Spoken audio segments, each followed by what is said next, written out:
Insurance news বিডির বীমা শিক্ষা অনুষ্ঠানে আপনাদের সকলকে স্বাগত।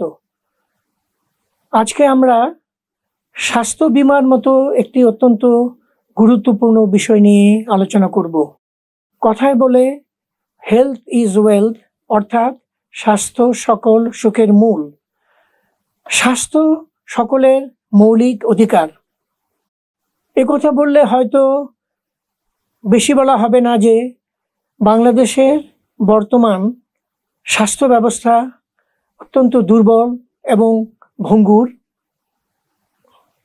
পৃথিবীর বিভিন্ন দেশে জিডিপির একটি ভালো অংশ স্বাস্থ্য খাতে ব্যয় করা হয়ে থাকে, কিন্তু দুঃখজনকভাবে বাংলাদেশে স্বাস্থ্য খাতে এর পরিমাণ যৎ সামান্য এবং প্রয়োজনের তুলনায় একেবারেই অপর্যাপ্ত।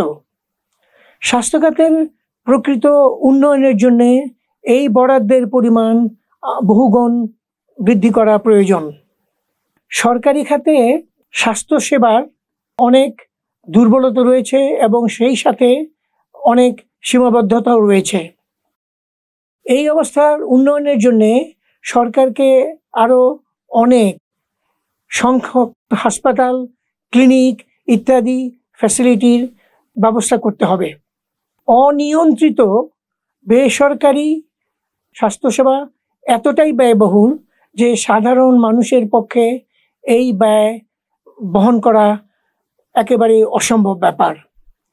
বাংলাদেশের স্বাস্থ্য খাতের দুরবস্থার কথা এবং দেশের বৃহত্তর জনগোষ্ঠীর প্রয়োজনের কথা চিন্তা করে বা মাথায় রেখে স্বাস্থ্য খাতকে নতুন করে সাজাতে হবে বা এর সংস্কার যথেষ্ট প্রয়োজন হয়ে পড়েছে। পৃথিবীর বিভিন্ন দেশে সরকারিভাবে স্বাস্থ্য বীমার প্রচলন রয়েছে।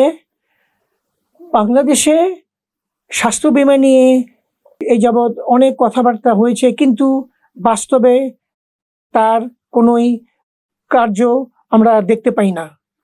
এই অবস্থার উন্নতির জন্য সরকারকে এই বিষয়টি গুরুত্বের সঙ্গে বিবেচনা করে অনতিবিলম্বে স্বাস্থ্য বীমার প্রচলন করা প্রয়োজন। আজকের মতো আমরা এখানেই শেষ করব। ভবিষ্যতে আমরা অন্য ইন্স্যুরেন্সের অন্য কোনো বিষয় নিয়ে আবারও আপনাদের সামনে হাজির হব। সেই পর্যন্ত আপনারা সবাই ভালো থাকুন, সুস্থ থাকুন এবং ইন্স্যুরেন্স নিউজ বিডির অনুষ্ঠান নিয়মিত দেখতে থাকুন।